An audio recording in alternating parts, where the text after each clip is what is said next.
Good morning. Good morning. I am truly honored to be giving the last spiritual thought in this building. And to prepare for that, I just was thinking about our themes for the month, source, flow, and acceptance. And I'll try to work those into my thoughts as well, because they fit really well. This building has been easy to discount or dislike or be frustrated with. I mean, the ceiling leaks, the floors pool the water, help has to be called for to get the water out. There's a number of issues. It's too wet in the walls for the sound systems when in the wintertime. There's just some problems. But more important than all of that, Source has provided this building and is providing our next. And as has already been said, it's just been the container for so many wonderful, substantive, growth-oriented kinds of things, I think for all of us, and certainly for myself. And I thought what I would do as I was thinking about leaving this building and moving on to a new one is just thinking about important things that happened here in these walls for me. I first learned of PLC when I went to the nursery and stopped by a garage sale. And I picked up a flyer at that garage sale for a men's group that was beginning in a few weeks at Daniel Blodgett's office. This was about 14 years ago. I went to the men's group, which was a wonderful thing, important in many, many ways, both growth and friends, and significantly, many of the men in that men's group came to PLC. So Joyce and I came and checked out PLC one weekend, and we've been pretty much coming ever since. So that was about 14 years ago. Actually, that men's group first night was 9/11/2001, which was really a significant time to be coming together at a point where I was wanting more meaning, more spiritual meaning in my own life. And within a matter of a few weeks, from the nursery to the garage sale to the men's group to PLC to this family, just a few weeks. So it was really an example of flowing. Things were flowing well for me and really set the stage for much of what has happened for me, ever since. Some of the significant events that happened here for me. I want to start off first with music. That we have wonderful music here. I look forward to the music every week, as I think many people do. We have such talented people like Joe, who's talent and knowledge of music, and not to mention good looks and wisdom. But we have many people here that provide tremendous music. For me personally, in those early days, I saw Stephen DeRuby playing flute.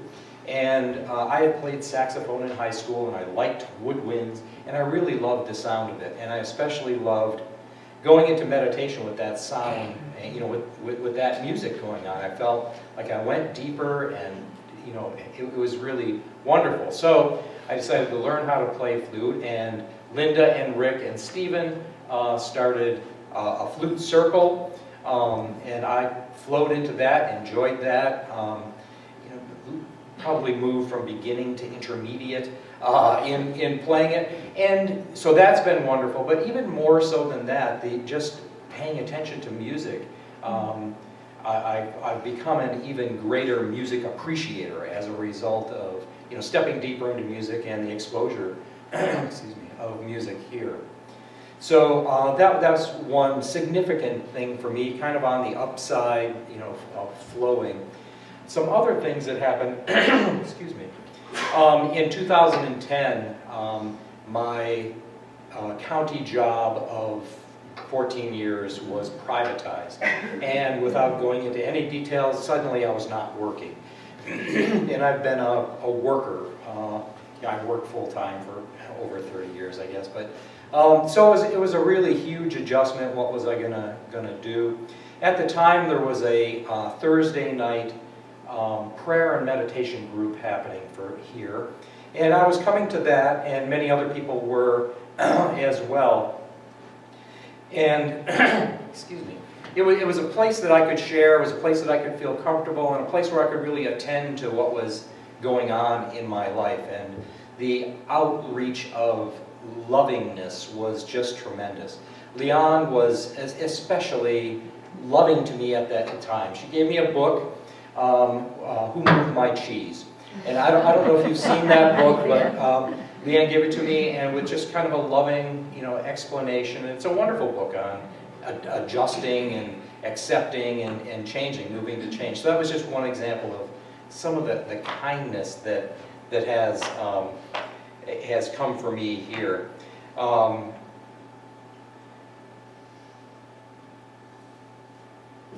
Let me just check this.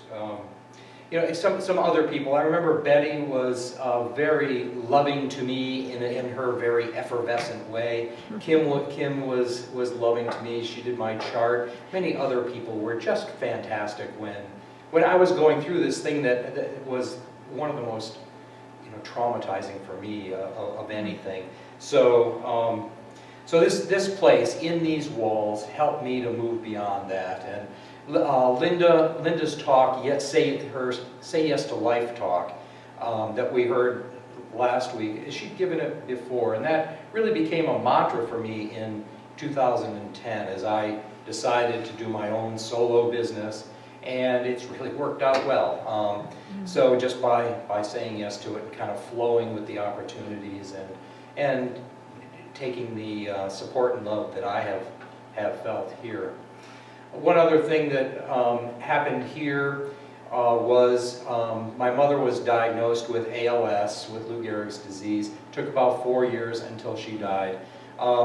Many people here were tremendous for me with that as I moved through my mourning and acceptance and releasing it and moving on. I recall the day that I learned of the diagnosis, I was just kind of panicked and distraught, and I went and saw Angie, who was there for me in a deep and wonderful way, and supporting and helping me to figure out how to pray and how to think about this. And so it was really a supportive time there, and then all of the love from all of the people around that horrible time. But so I'm grateful for these walls also. They have contained a lot of wonderful growth for myself.